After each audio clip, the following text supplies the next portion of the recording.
Good evening. My name is John Richardson, and this is the second installment of Independent Nation, the show that my colleague Bauman Yazdinfar and I will be running leading up to the Toronto elections in October 2014. 2 weeks ago, we talked about voting. We talked about first past the post. We talked about the necessity, importance of getting yourself out to run, how easy it is. But tonight, partly because of the guests we have, we're going to re-raise an issue that was very, very topical in the 2010 election when voting electoral reform was discussed, and that's the issue of who should be allowed to vote, and very specifically, should non-citizens of Canada be allowed to vote in municipal elections. Now, bear in mind that non-citizens often includes people who are permanent residents of Canada, legally live in Canada, given the right to live in Canada, have lived here for years, pay taxes, have children, use the schools. Yet, because they have not sworn that oath of allegiance to the Queen, taken on Canadian citizenship, traditionally they have not been able to vote in municipal elections. And actually, I just remember that Bauman himself arrived in Toronto as a non-citizen. Bauman, your thoughts on that? Should non-citizens be able to vote in municipal elections? Good evening. Yes, I had the privilege of not being a citizen for at least 4 years. A privilege? Yes. Because the reason I say privilege, because in that 4 years, still I was treated as a guest till I get my citizenship, and all of the burdens of the citizenship and responsibility comes to your shoulder. Right now, as you mentioned, those residents who are not citizens, they are not allowed to vote in the municipal election or federal or provincial.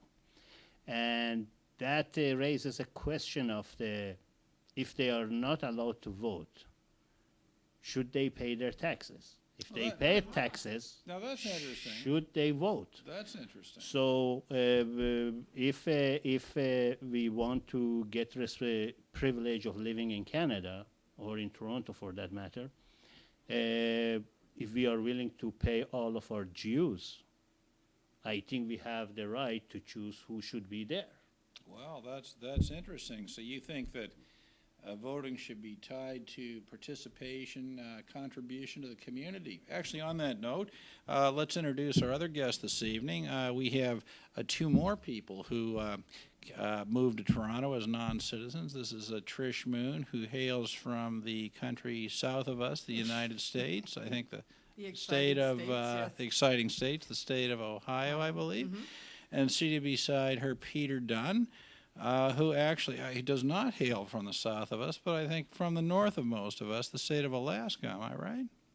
Well, I grew up in Anchorage, Alaska. Would you consider that to be part of the United States? Oh, well, last I checked. So, what's your thoughts on that? What was your experience, Trish, of moving to Toronto and not being a Canadian citizen and presumably not being able to vote? Actually, a couple of times, this is odd, people actually came to the door and said I would be able to vote, and I had to tell them, no, I'm not a citizen. But I agree with Bauman, because if you're participating in the society and you're, doing all the things you're supposed to do, why shouldn't you have a say? I mean, basically, even in the United States, and you mentioned the taxation issue. If you are not represented, then you shouldn't have to pay tax. That's Makes sense to me. If you're not represented, you should not have to pay Well, I mean, tax. if you can't vote for who is, in your riding, why should you pay any taxes or have any of the burdens of citizenship if you don't get the privileges? Interesting. Peter, your thoughts on that? If you don't pay taxes, if you do pay taxes, you should be entitled to vote. Well, my understanding is that taxes pay for certain basic services like having your garbage removed, or in some cases, if you have children, they can go to school in a public school. So I'm not convinced that just because you pay taxes, you should be able to vote. My concern is that people who vote should be stakeholders in the sense that they also have made a pledge to the community.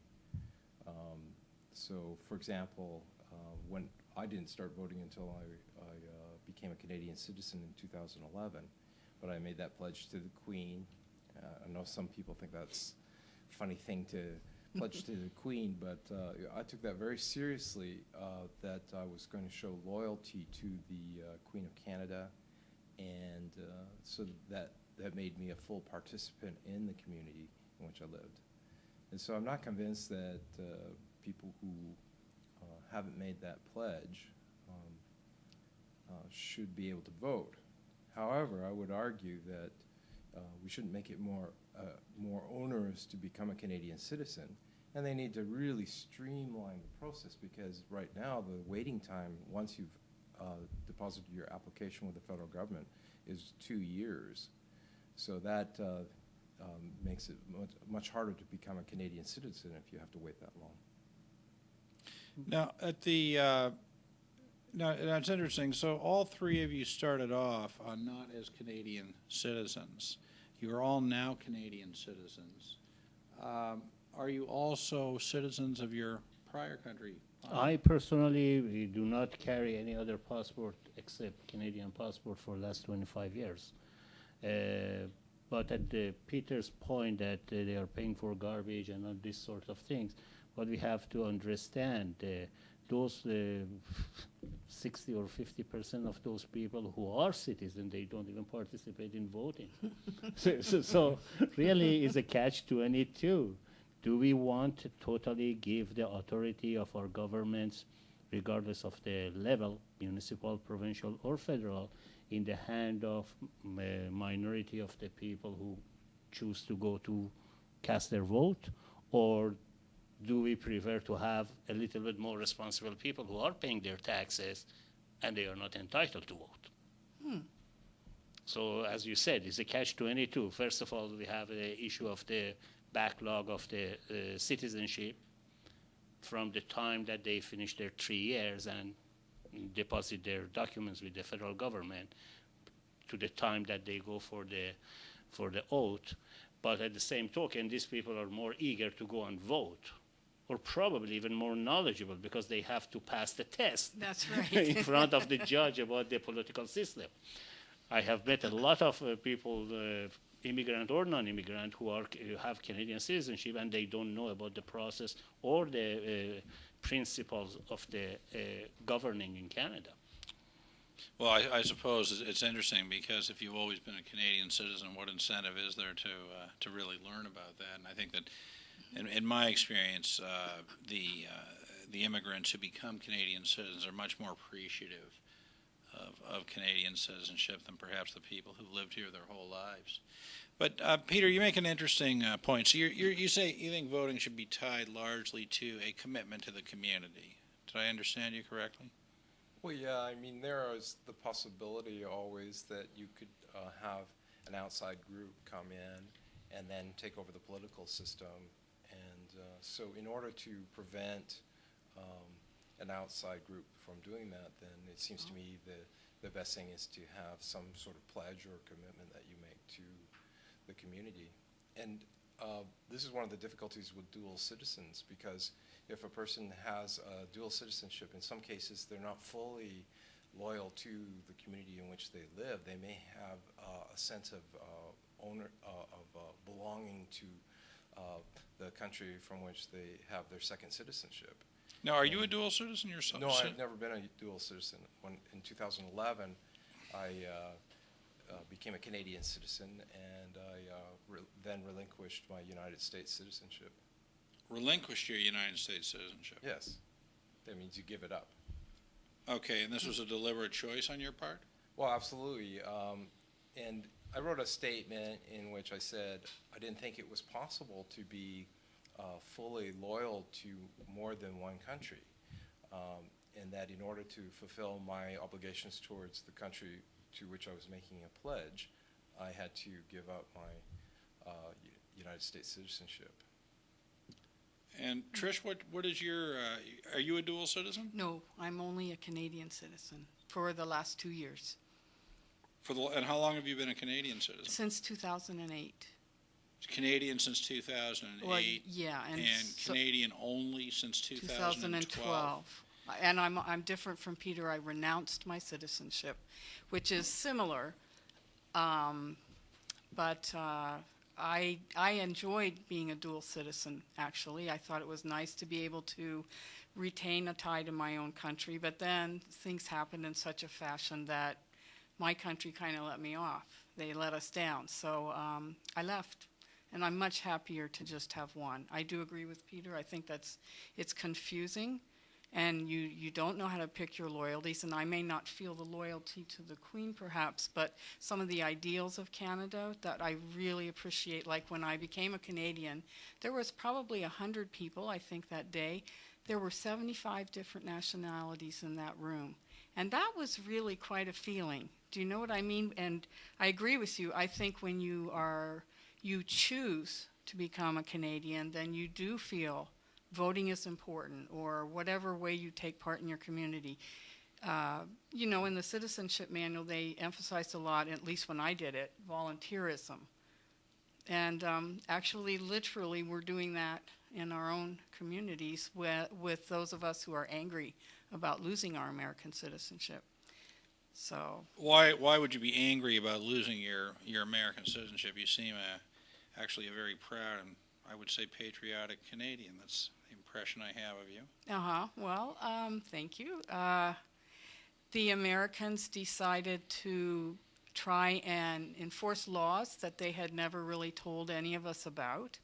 And these laws basically related to tax and reporting requirements where they could penalize you to death. And we were afraid we would lose our retirements. There were different kinds of things where they don't recognize our tax-deferred savings accounts, so you would have to declare them as unearned income and pay tax on it, and so on and so forth. But some of the penalties were so humongous that we just simply couldn't take that risk. I mean, we had to defend our families. What would be an example of a humongous penalty? Well, for instance, for the foreign bank account report, if you don't file a single piece of paper, they can charge you $10,000 per account per year. And this is not exactly how it worked out because I didn't understand at first what it meant, but I figured with all of our savings accounts and the registered accounts, I would have owed a fine for the 8 years you would be required of $455,000. I was scared to death. I'm sorry, and this is for not filling out a piece A of paper? piece of paper, yes. And is everyone has the $400,000? I beg your pardon? Is everyone has $400,000? Well, no, of course not. And there were other people who entered a program, supposedly that they wouldn't be charged as criminals. So a lot of people went into that program, and they were, I mean, some of the penalties you heard about those people were just horrible. I mean, Yes, I heard. and we were scared to death. I mean, for 3 months, I couldn't eat or sleep. And every moment I was on the computer just waiting, you know, for the big news to come. The IRS had found us all. So I'm mad. You bet I'm It's mad. incredible. So the crime is basically one of not filling out forms. Piece of paper. Yeah. All right. What do you know about this? Did this in any way impact on your decision to use the word relinquish? Well, I decided not to be a U.S. citizen in 2010, the year I applied for Canadian citizenship, because I found out about this requirement that the United States had if you renounce your citizenship, that you would have to enumerate all of your assets, and if it was over $2 million, you had to pay an exit tax. And I decided, well, I don't own $2 million, but hopefully through investing and saving, and one day I'll have some money. I decided, well, I better get out now while this financial Berlin Wall isn't completely built. But you're up. living in Canada. You're living in Canada. Yeah, well, they don't care where you live. If you're a U.S. citizen, they believe that the tax laws should apply to you no matter where in the world that you live. Your first citizenship, Bauman, was what? You're not American. It sounds like it's a good thing you weren't American, but given what we're hearing this evening. But what was your first citizenship? My first citizenship was, I was born in Iran, but since I was 18, I was outside of Iran because I was studying Afghanistan for 7 years during the occupation of Russians. And then after that, because my parents were out of Iran, so they had to just go to Europe and wait for my landed immigrant, and from there I came to Canada in early 1986. But you don't have, but I guess my question is, in all these places where you've lived, do you have any of this experience of a government chasing you around the world? For Well, taxes? yes, actually, Trish mentioned that fear, a state of fear. I remember last year in June, I was attending one of the sessions regarding this U.S. tax issue, just being administrative, helping a friend of mine. And for a couple hours that I was there, and people came to the microphone and started to tell their own stories, for me, immediately after almost 30 years, it was a flashback of the time I was in Afghanistan, when the Secret Service there, when the Secret Service of Russian were there, when people used to knock on doors at the middle of the night and grab young men and women and disappear. And I was thinking, these people do not have that, but they have the very state of mind as they had. It was my first impression from their face, especially when I saw grown men and women in free land like Canada, in Toronto, multicultural society. They start to cry at the age of 55, 65, or even I saw a lady, I think she was in her early 70s, and she was not only furious, she was fearful of her whatever year left of her life. Because she was probably waiting every night at her apartment or at her house, waiting that someone knocked the door and say, "Hey, Greg, give me all of your money." That was the impression I got, because I saw that kind of the faces in the past. Well, it's a fact that the Canadian government has signed on a deal with the Americans, the Border Action Plan, and over the course of time, American police officers will be able to come up and operate on our soil. And originally, it was supposed to be under the direction of the RCMP. About 6 weeks ago, there were stories in the papers that now the Americans want to come up here under their laws. So what would stop them?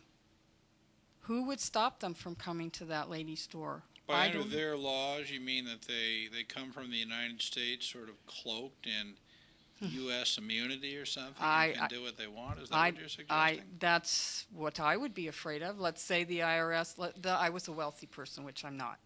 And they went to the Department of Justice and they said, we're giving you a warrant and, you're going to go up and get so-and-so.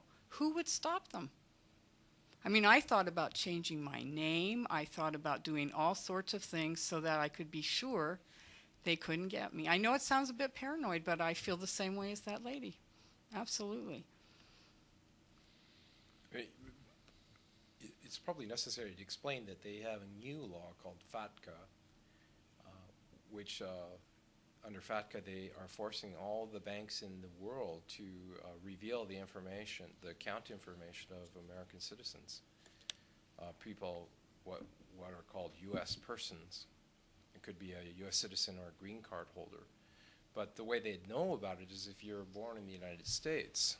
So at the present time, the Canadian government is negotiating a deal with the United States called an intergovernmental agreement to determine, under what circumstances they would reveal the account information of U.S. citizens. Now, there's 1 million U.S. citizens living in Canada, so it's very possible that people who live here, who work here, who earn all their money here, their houses are here, all of their bank accounts are here in Canada, that information would be divulged to the Internal Revenue Service of the United States. And then who knows what would happen then.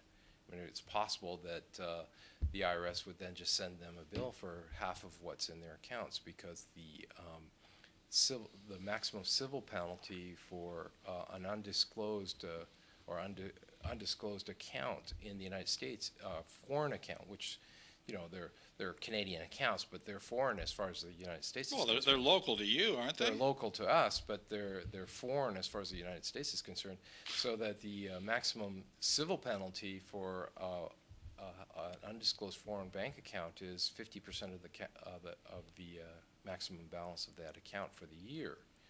So if the Canadian government gives over the account information of somebody like Trish or myself, and we had our retirement savings, then it's very possible that the IRS would then send us a bill for 50% of what's in that account.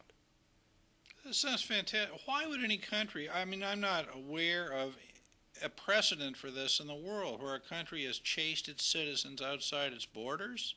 Except Germany at the Second World War. They chased their citizens outside the borders? Yes, because they were in the war. They went to Poland. They went to I'm talking about Germans going after the wealth of the Jewish descent people. They went outside of the boundary of the Germany. After that, we don't have anyone else. In fact, in Afghanistan or in Middle East, they have at that time they were in better position because they were not computerized to find the information of individuals immediately. Yeah, thank Right, Bill Gates. Yeah. right now, let's say even if you go to Inuit, and if you have a Facebook account, it's very easily they can find you and trace you. Well, But there- certainly it's hard There are to lots of identify. examples of countries going after their citizens. North Korea is known to go after former North Koreans. East Germany, I've heard stories of East Germans being kidnapped out of West Germany and taken back to East Germany. And also Eritrea had a 2% expat tax that they were enforcing in Canada. Where is Eritrea? Eritrea is in Central Africa, or maybe Used to East be. Africa. Used to be part of Ethiopia. Okay. And so they were using their consulates and their embassies in countries to try to extract, as basis for extracting taxes from their citizens in Canada. And at one point, Canada expelled some of the diplomats from Canada for this And very yet reason. itself participates in this process. Well, Canada, Canada does not What's that H word? does not yet participate in the process of FATCA, But it's coming. It's coming. the difference between the examples that you mentioned and in the issue of the FATCA is that with the FATCA, governments of the foreign sovereign cooperating with them. Which is really putting the squeeze That on is the a- U.S. yeah, people. Yeah. The other examples that you mentioned, like North Korea or Eritrea, they are just assigning their consulate to go after them and find them individually and try to get them or intimidate their families or something like that. But in this scenario, we are seeing that the number of the Commonwealth countries getting involved to cooperate, and for me as a Canadian, as a taxpayer, not even as Canadian, as a taxpayer, just a taxpayer, for me is this is a little bit illogical that I pay taxes to the government to act as a collection agency for not only foreign sovereign, but also for an agency within the foreign sovereign. It really is quite incredible. I mean, I'm having trouble from a practical point of view. I mean, what is in this for the U.S. anyway? I don't even understand why they would do this. I mean, any thoughts on that? I think they're more after information than they are actually trying to collect taxes. I'm not aware of what provisions in FATCA exist for actually collecting the money, but they do have then all the information about their citizens, which, by the way, it's citizenship-based taxation is the basis of what this is, and it doesn't exist anywhere except Eritrea and the United States. But Eritrea, they only take 2%. Yeah, well, 2%. not 50%. Not- Nothing. I mean, you were talking about 50% bank account penalties and things like that. Well, Those I- are just the penalties. That doesn't even count the taxes that you might owe. Yeah, plus Oh, Eritrea doesn't even have the penalties. No Well, penalties now that for we know, we've only heard accuracy of and the 2% tax. And apparently it's a 2-page form, but if you've seen the people come up with boxes and boxes of filings that they have to do for the United States. So the most onerous part of the taxes for most Canadians is not actually paying taxes because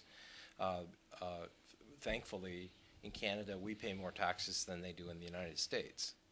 So in that case, a lot of Canadians don't owe any taxes, but they're supposed to file the taxes with the United States, even if they're a dual citizen. And what ends up happening is they have to pay somebody a couple $1,000s at least for a very simple return to fill out all this paperwork because they don't know how to do it. And so you have to hire a professional. A professional form filler outer. Yes. Well, they're actually professional carpetbaggers. They come up here to Canada from the United States, and they set up shop here. I have one of these places 2 kilometers from my house. It's called U.S. Tax something. Form consulting.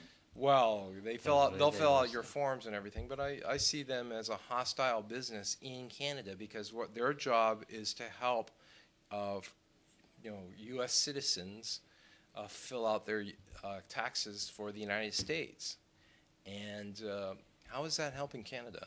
I mean, Well, if they that's pay an interesting even question. 1 red cent to the United States, how is that helping our healthcare system or, our garbage collection, for example? Or Well, I guess education of our if the children? Canadian form filler outer is in fact a Canadian business, it's helping Canadian business, isn't it? Well, Well, we have lots of ideas of what business might be, Yeah, there was a story that I was told about a guy in Russia who was selling light bulbs on the street. And so somebody came up to him and says, "What are you doing?" "I'm selling light bulbs." "Oh, really? They're burnt out." And he goes, "Well, why are you doing that?" And he says, "Well, I take them from my government office."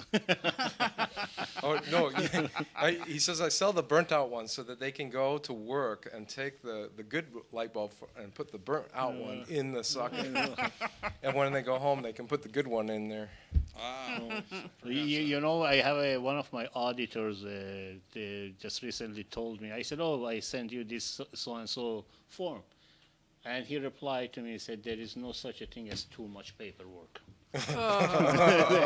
So what you're telling me, I don't know if he was being facetious or he was just being serious. That one day I will see him and I will ask him. But coming back to the paperwork and amount of the paperwork that you said that you have to fill in, I think that creates some sort of an industry, as you mentioned. Every 2 kilometers, you will have one of these accountants, and probably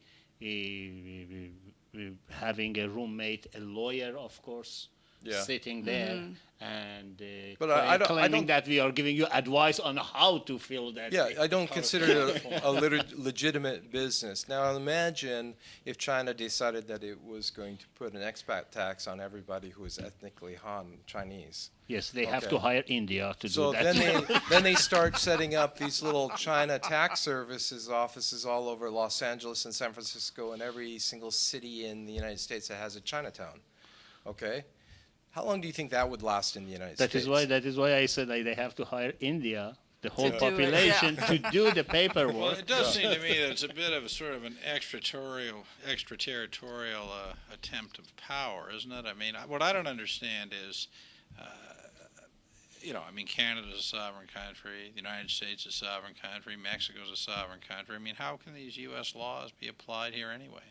Well, I mean, Oh. didn't George Orwell say that some countries are more sovereign than others? I mean, Well, actually, what they're going to do, if a bank or a foreign financial institution does not turn over their American clients, the United States will impose a 30% withholding tax on the institution's incoming U.S.-sourced funds, not related to the customer, but the bank. So they're basically imposing a sanction on every bloody country in the world to do their bidding for them.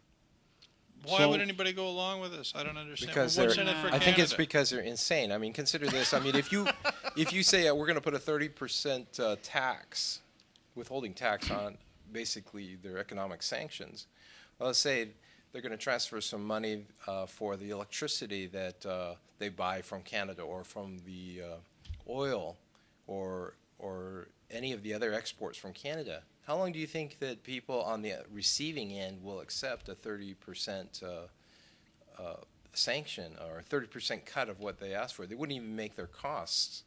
So it seems to me that the United States idea that they can put 30% sanctions on transfer payments is unworkable because the the Americans don't make anything for themselves. I mean, if they started putting this 30% sanction, for example, on China, because China is not, they're simply not going to sign an intergovernmental agreement. I don't think that it's in the best interest of China. Then what will happen is there won't be Christmas in the United States because people won't be able to buy Christmas gifts anymore because the Chinese will stop The selling dollar them. stores are closing. Yeah, the dollar, all the dollar stores will close. But there is another side to this coin is in Canada we have 5 major banks, and all of them are heavily involved in investments south of the border. Exactly. Especially the banks like TD Bank, they have plenty of branches over there, and Royal Bank, that even in UK they have branches. So it's not just a matter of the exchange of the commodity for the money. It's just a matter of the investment. So they probably another government like United States government has authority to hold all of their activities or part of their activities if they choose to. And if they do that, it affects respectively to the Canadians' clients here. Well, not only that, but let's say you're an American citizen who does owe tax. Okay, all of your employment income is not offset by this thing they offer, the foreign earned income exclusion.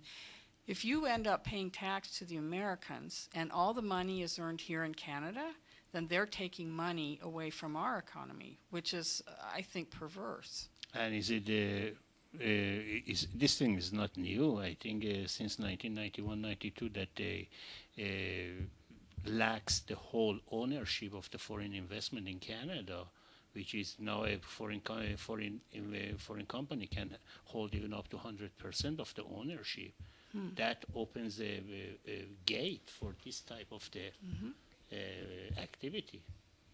Yeah, there's nothing good about this for Canada, nothing, and we can't understand why the finance department or whoever exactly it is has been negotiating in secret for at least, a year and a half, I believe. Has they signed their IGA? Not yet, but we've been hearing it's imminent for over a year. And we're trying to figure out what are they, we're hoping the Canadian government has something in their pocket to prevent this from happening. So well, they could, say something like, no. Yes, that would be nice. Simple no does the job. Well, one wonders to what degree these 5 major banks has control over the government itself, because the 5 major banks, as you say, are heavily invested in the United States.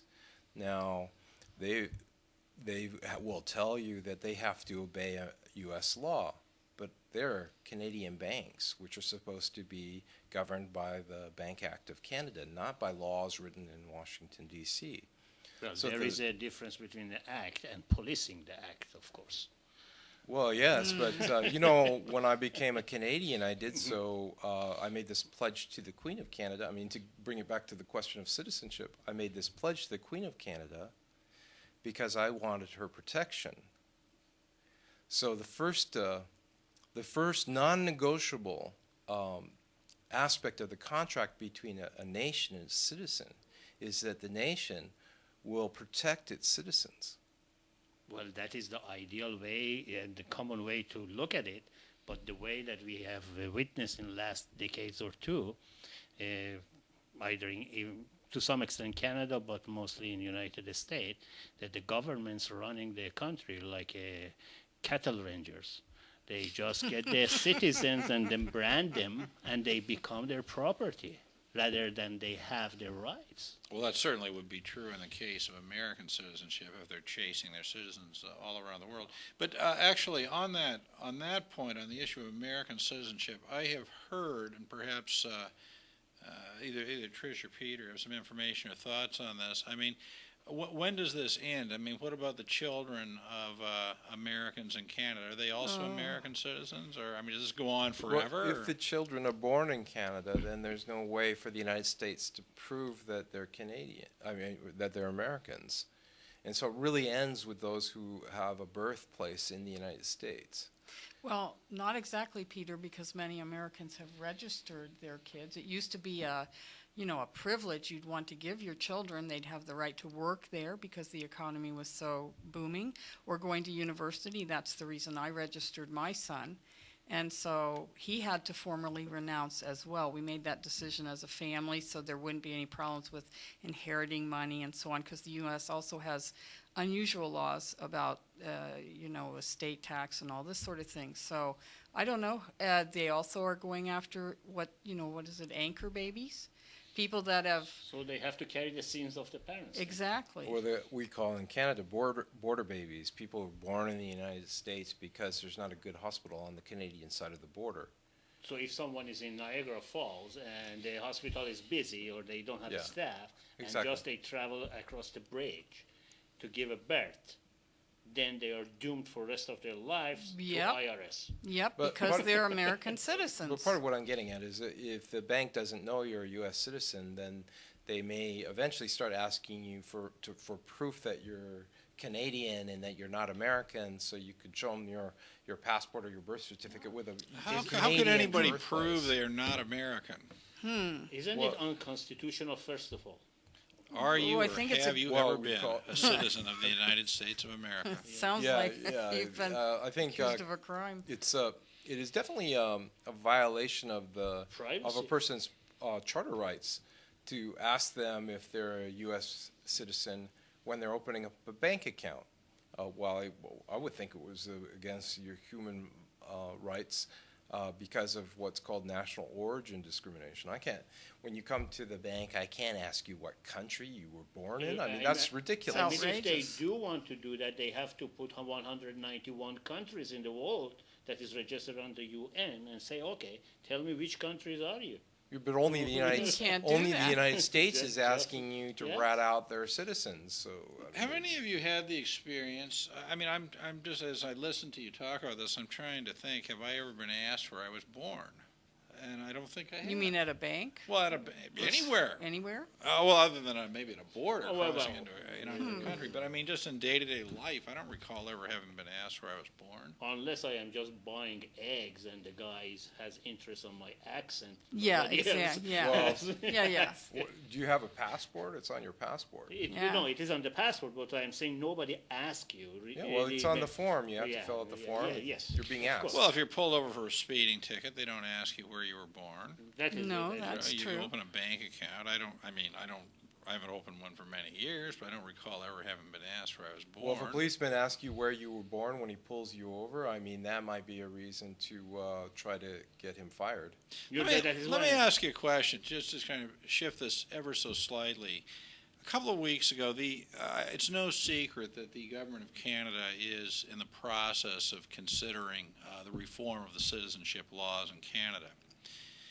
And one of the things that I saw a couple of weeks ago was the clear statement that they were rethinking the question of whether citizenship should be a function of place of birth. In other words, does the fact that you're born in Canada necessarily make you a Canadian citizen? As I recall, what I thought I read anyway was a suggestion, well, this is a very outdated view of citizenship. I mean, what is the significance of place of birth in any case in the modern world? It's certainly, you don't have a choice where you're born. Well, that's true. You know, it's what's called in the law an immutable characteristic. Why should that matter anyway? Well, it's like to me, it's like a religion. Is the way the human function works. Because you were born here, and because you are Christian or Muslim or Jewish or whatever, therefore you follow the tradition. But in reality, kids get to the age of 15, 16, they start to develop their own minds, and they start to choose their own path. So I believe, as you mentioned, if there is such a significant change in the citizenship law, it has to be such a way to be protected up to age of, let's say, legal age of 18, and after that, give the choice to them whether or not you want to continue. In other words, you know, maybe as a starting point, it's interesting to me that I think I'm right on this, that you mentioned the Charter of Rights, Peter. And I know that there is a section of the Charter of Rights, I believe it's Section 6, that specifically says that every citizen has the right to enter and leave Canada. But there is not, to the best of my knowledge, a provision in the Constitution of Canada that defines what a citizen is. And now that's different from my understanding of the United States, where I think the 14th Amendment specifically says if you're born in the United States, you are a U.S. citizen. With only one exception, something about being if it's a foreign diplomat. If you're a foreign Yeah, if you're a Yeah, foreign in other diplomat, words, then their kids are not. The only person who can safely enter the United States is a foreign diplomat. Correct. Well, not anymore after the Devyani Kobogati incident. What's all that about? Well, she was a diplomat who was Oh, you arrested. mean the woman in New York? Yeah, Yeah. yeah, Oh, yeah. that was an incredible story. Ugh. What was The the story? But Oh, for you the haven't view- heard? Oh, maybe for Peter. the Peter viewers, seems to be more up on it. for our Yeah, viewers. Peter, Well- what's the story of the? Well, she is a consular diplomat in the United States and was arrested, strip search, and cavity For search India, by right? the For India. Yeah, U.S. from Marshal India. Service because she had a maid that she apparently paid less than a minimum wage to, and that disagreed with the forms that they filled out to get the visa. Another form violation. Yeah. Yes. Yeah, well, So form is precedes all the rights of human being then. well, Form you is the have to key. cross your T's and dot your I's, don't you? Otherwise, you're guilty of form We crime. had a similar Foreign situation here a couple of years ago with the Form crime? no, with the MP from a lady MP from Brampton who was not paying treating Her house? maid Yeah, same thing. from India properly. That was Yeah. also somebody from India, wasn't it? Yes. Interesting. Yeah, but they didn't strip search her. Oh no, that's what I'm trying to But say. Yeah. she wasn't a diplomat either. Oh, she was MP. Yeah. What I'm saying is here they were more lax about this issue. Well, yeah, but diplomats are subject to a higher standard of protection than just regular run-of-the-mill MP, aren't Well, they? right. If you want to maintain relations with the country, you don't start rounding up their diplomats and strip searching them. Well, And that the doesn't Indians appear to were- be the U.S. position. The Well, they Indians It's apparently not don't, not their val- priority. They don't value their relationship with India that much. Then I would imagine that that's the implication of the Can I ask incident. you, John, something you mentioned about under the Section 6 of the Charter of Rights, a Canadian citizen has the right to leave or To enter or to leave Canada. If someone does that, does CRA go after them later? I honestly don't know. I've never had same way that the ever had IRS the is pleasure doing of it right having any now. tax agency chase me. That's good. Yes, I don't. I have no idea. I have no idea. Because the way that you guys are explaining, IRS is doing that. Even if you relinquish or denounce, still you have to do certain part of the tax Well, Five They do years. have, filing. as far as I know, if you leave Canada and become a resident elsewhere, you do have to settle with the CRA. There is a and- departure tax, yes. And in some cases, it would mean doing a mark-to-market of your assets and then paying tax on them. I'm not sure. I'm not a tax person, so I don't know what the rules are. The difference being with the United States is that when you go into a consulate, say you've been living in Canada for the last 40 years and you go into a consulate and you renounce your citizenship, you have to settle up and then you make a long list of your assets, including all of your assets in Canada. For example, your house, your RRSP, and any of the other accounts that you might So have. sorry, are you telling me that somebody who's lived all their life in Canada, all their money earned in Canada, all their assets in Canada, who's American, and who renounces might have to pay some money to the United States? As far as the Absolutely. United States is concerned, they don't care where the money was earned. It's that you are a U.S. citizen. That's basically the same thing as having a tattoo on your butt that says "Property of the United States," and therefore, whatever you own in another country belongs to the United States. So they have the right to tell you that you owe so many thousands of dollars on the house. But I would think they or care on your very other much. I mean, assets. isn't it more to their benefit to extract money from other countries? I'm sorry. Isn't what you said? They don't care, where you are in the world. I mean, actually, for them to be able to impose an extra tax on people who don't live in the United States is certainly an economic benefit to the United States. Well, isn't yeah, it? Oh. if they could enforce it, but they have no means to enforce it except one, and that is by if you don't do it, there is a fear that you wouldn't be able to enter the United States again because they might assess you some kind of penalty or For not filling out a form. Another for form not from- filling out the form and Another telling them form. how much your assets are and not paying the tax, that you could, if you went back to the United States, you could be, people are Thrown in afraid that they jail. might be arrested or detained.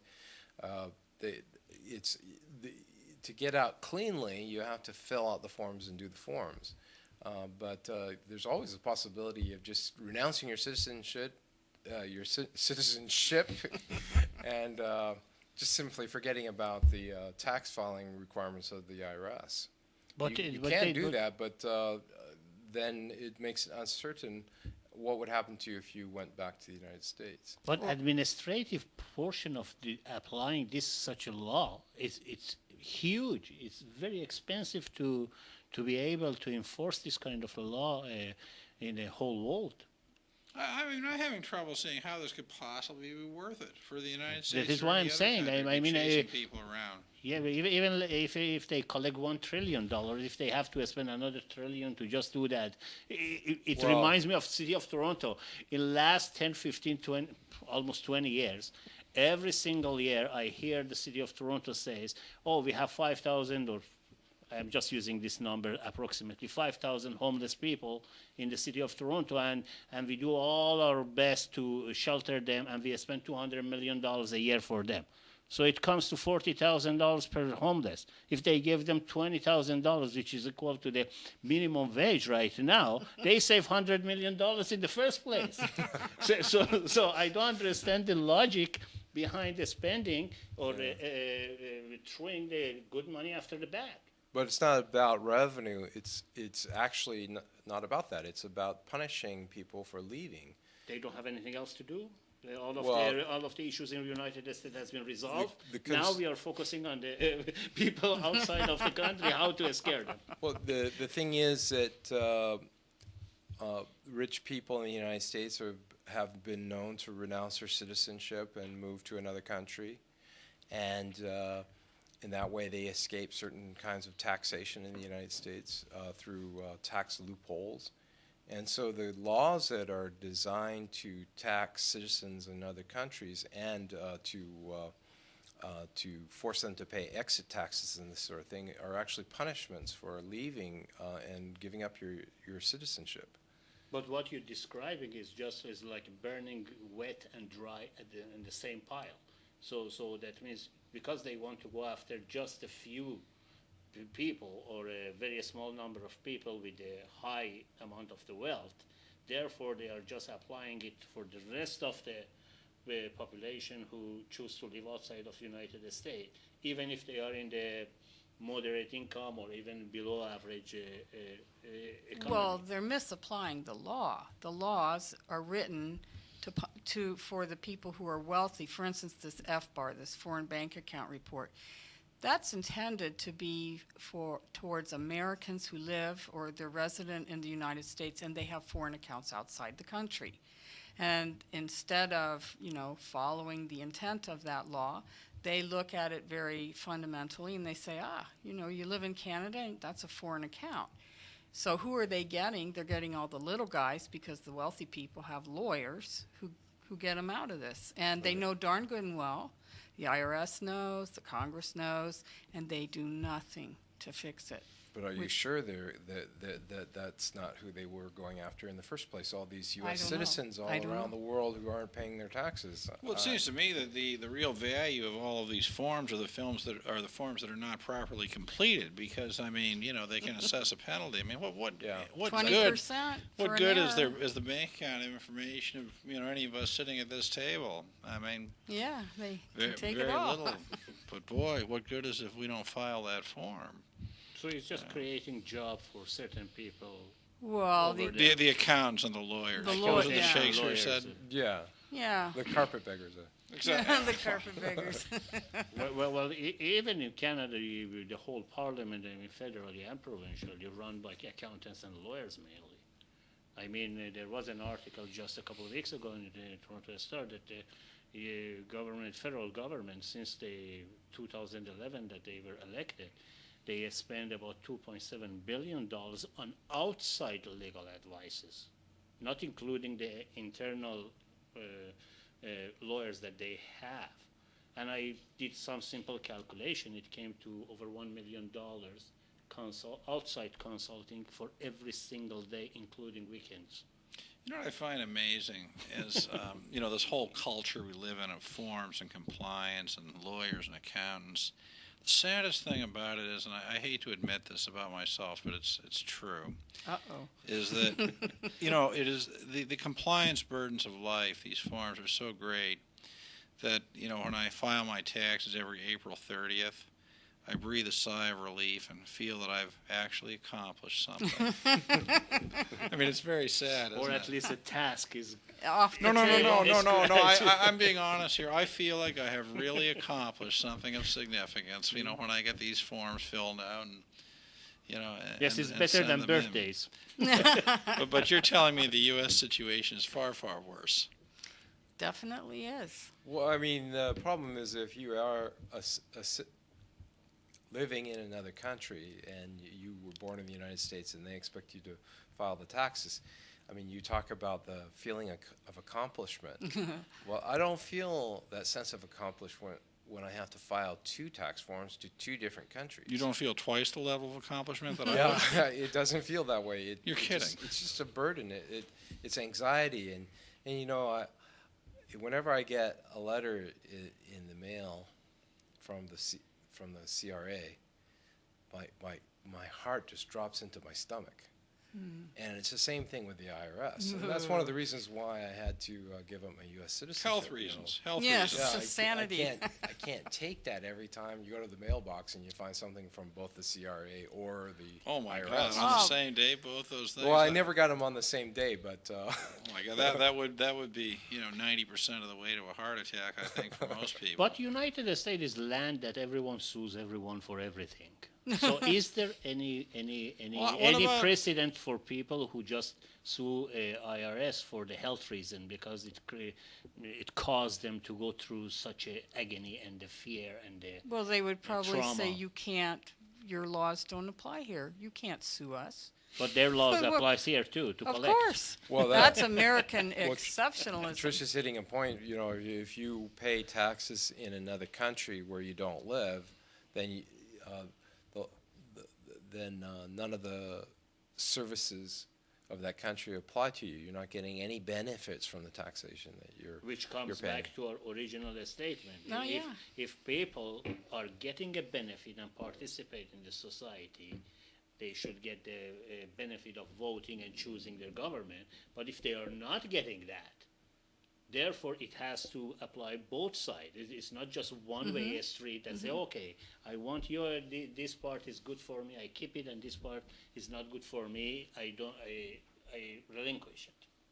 Well, I think what you're getting at is it's really important that we make sure that we begin to include new immigrants in the country as soon as possible. That is. No, I'm talking even from United States standpoint. A U.S. citizen who relinquish and doesn't use any of the privileges of being Yeah. in the United States, shouldn't he or she be exempt from the paying taxes In the U.S. You would in think the so. U.S.? I of would course. think the American perspective would be that it's more important to tax the people it doesn't have to provide services to. I What? mean, well, clearly so. I mean, they're getting free money out of the deal. I mean, Ah. why would the government want to provide services? I mean, I can understand this perfectly from the perspective of the U.S. government. It makes a lot of sense. It's basically free money. You can just take them for everything and not give them a thing. Yeah, from that point of view, yeah. But Okay. but as we end this discussion this evening, coming back to the original question, maybe a yes or no. Do you think that somebody should be required to be a Canadian citizen to vote in the City of Toronto election? Peter?